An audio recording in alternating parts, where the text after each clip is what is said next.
Si Bobby aksaya. Ang batang laging nag-aaksaya. Si Bobby ay isang masayahing bata na mahilig maglaro.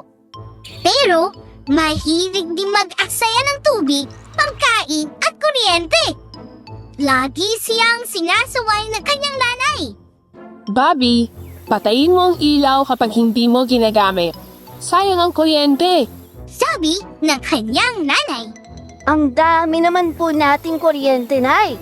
Hindi naman po natin yan mauubos. Sagot ni Bobby habang naglalaro. Tuwing kumakain sila, hindi rin inuubos si Bobby ang pagkain sa plato. Bobby, bakit mo tinaray ang kanin?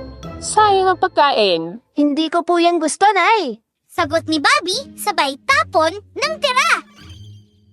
Isang gabi, bago matulog, iniwang bukas ni Bobby ang gripo sa banyo at ang ilaw sa kwarto. Habang nakahiga, narinig niya ulit ang boses ng kanyang nanay. Bobby, huwag kang mag-aksaya. Hindi maganda yung ginagawa mo. Pero hindi siya nakinig at natulog ng mahimbing. Sa kanyang pagtulog, bigla siyang napunta sa isang kakaibang mundo.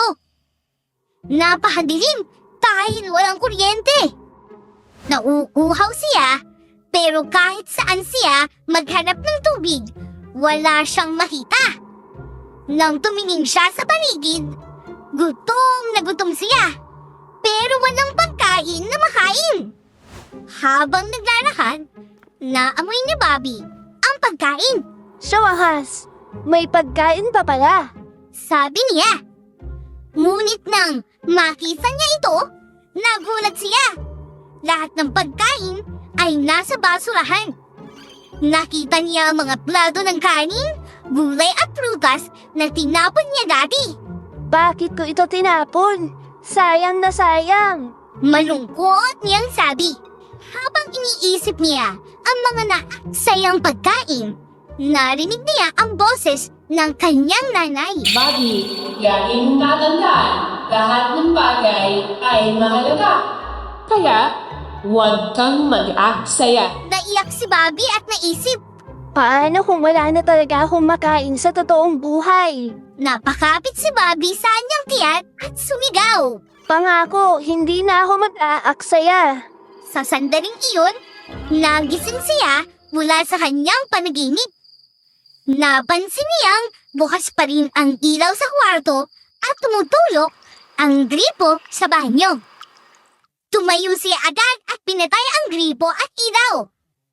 Kinabukasan, habang kumakain, sinabi niya sa nanay niya. Nay, ubos ko na po lahat ng pagkain sa plato. Talaga na?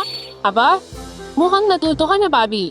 Nakangiting sabi ng nanay. Opo, Nay. Simula ngayon, hindi na ako mag-aaksaya.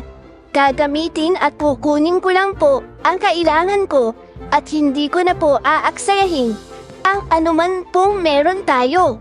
Simula noon, mas naging responsable si Bobby. Kapag nagsisipili siya, sinasara niya ang gripo. Kapag tapos na siya sa kwarto, pinapatay naman niya ang ilaw. At palagi niyang inuubos ang kanyang pagkain. Laging din niyang sinasabi sa kanyang mga kaibigan. Huwag tayong mag-aksaya para sa kinabukasang maganda. Huwag mag-aksaya, let's do it, let's make it na. Kuryente at tubig huwag babaya, pagkain ay ubusin huwag magtira. Huwag mag-aksaya, let's be masinop na. Sa kuryente, pagkain, tubig at iba pa.